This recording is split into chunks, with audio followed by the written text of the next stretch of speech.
Halo selamat pagi pemirsa, saya Chandra Dewi kembali hadir menjumpai Anda dalam Cerdas 5 Menit. Pagi ini kita akan membahas mengenai proteksi sejak muda.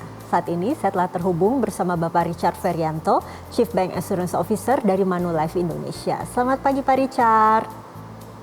Selamat pagi Andra.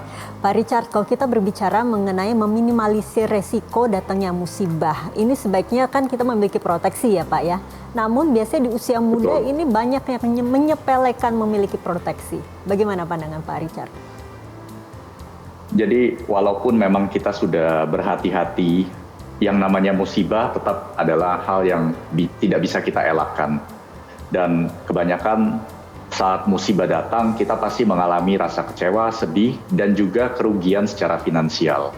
Maka dari itu, proteksi dalam bentuk asuransi diperlukan untuk mengurangi segala bentuk kerugian dan resiko tersebut. Mengapa kita harus memiliki proteksi sedari muda, sedari dini, Pak? Mengapa? Oke, ini pertanyaan yang baik ya. Ada 3 alasan utama.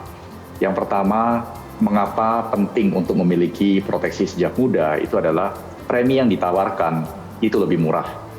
Kita tahu bahwa beda usia, beda pula premi yang akan ditawarkan. Biasanya pihak perusahaan asuransi akan membagi dalam beberapa kategori usia dengan perbedaan angka premi yang cukup lumayan. Sebagai contoh, premi yang ditawarkan untuk usia 23 tahun, misalnya kalau perusahaan asuransi itu mengenakan premi 250.000, akan tapi kalau memang itu ditunda ketika si nasabah itu berusia 36 tahun atau mungkin lebih tua, premi yang ditawarkan itu bisa naik hingga 2 kali lipat dibandingkan premi yang dikenakan di usia 23 tahun tersebut. Bagi anak muda sendiri, jenis proteksi apa yang sebaiknya mereka miliki, Pak? Sebelum memilih proteksi yang tepat, ada beberapa hal yang perlu kita lakukan. Yang pertama adalah kita harus cari tahu kebutuhan kita sendiri dengan mempertimbangkan kondisi hidup, kebutuhan pertanggungan kita juga. Asuransi kesehatan akan memberikan pertanggungan ketika kita sakit dan harus membayar biaya pengobatan yang mahal.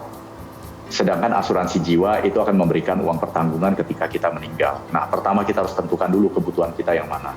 Kedua, setelah itu kita bisa menghubungi agen atau memang financial advisor dari perusahaan asuransi.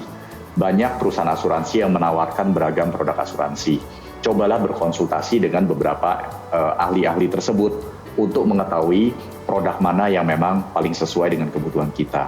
Dan ketiga, ketika sudah memilih produk tersebut, bukan berarti kita bisa menggunakannya terus. Bukan berarti bahwa kita tidak membutuhkan produk-produk yang lain.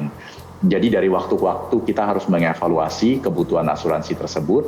Kalau memang ada perubahan dalam hidup kita yang memang menyebabkan kita membutuhkan perlindungan lebih banyak, itu kita perlu lakukan tahap kedua lagi, yaitu menghubungi agen kita atau tenaga expert kita untuk bisa berkonsultasi kembali.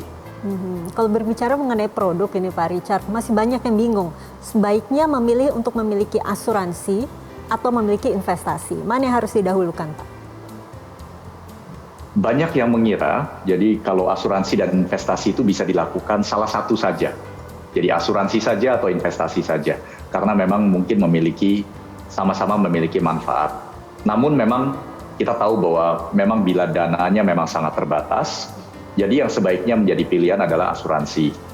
Prioritaskan asuransi ketimbang investasi, karena jika terjadi resiko, contohnya seperti kecelakaan, sakit, ya, investasi yang baru kita jalankan itu tidak bisa banyak membantu, karena kita membutuhkan investasi tersebut untuk membayar biaya-biaya musibah tersebut. Nah, jadi ketika kita sudah berasuransi, nanti seiring dengan berjalannya waktu, di saat keadaan finansial kita sudah meningkat, nantinya kita bisa memulai melakukan investasi. Baiklah Pak Richard, terima kasih banyak ya Pak atas informasi dan juga waktunya Pak. Sama-sama. Pemirsa, demikianlah Cerdas 5 Menit, Cerdas Finansial untuk episode kali ini. Saya Chandra Dewi, terima kasih dan sampai jumpa.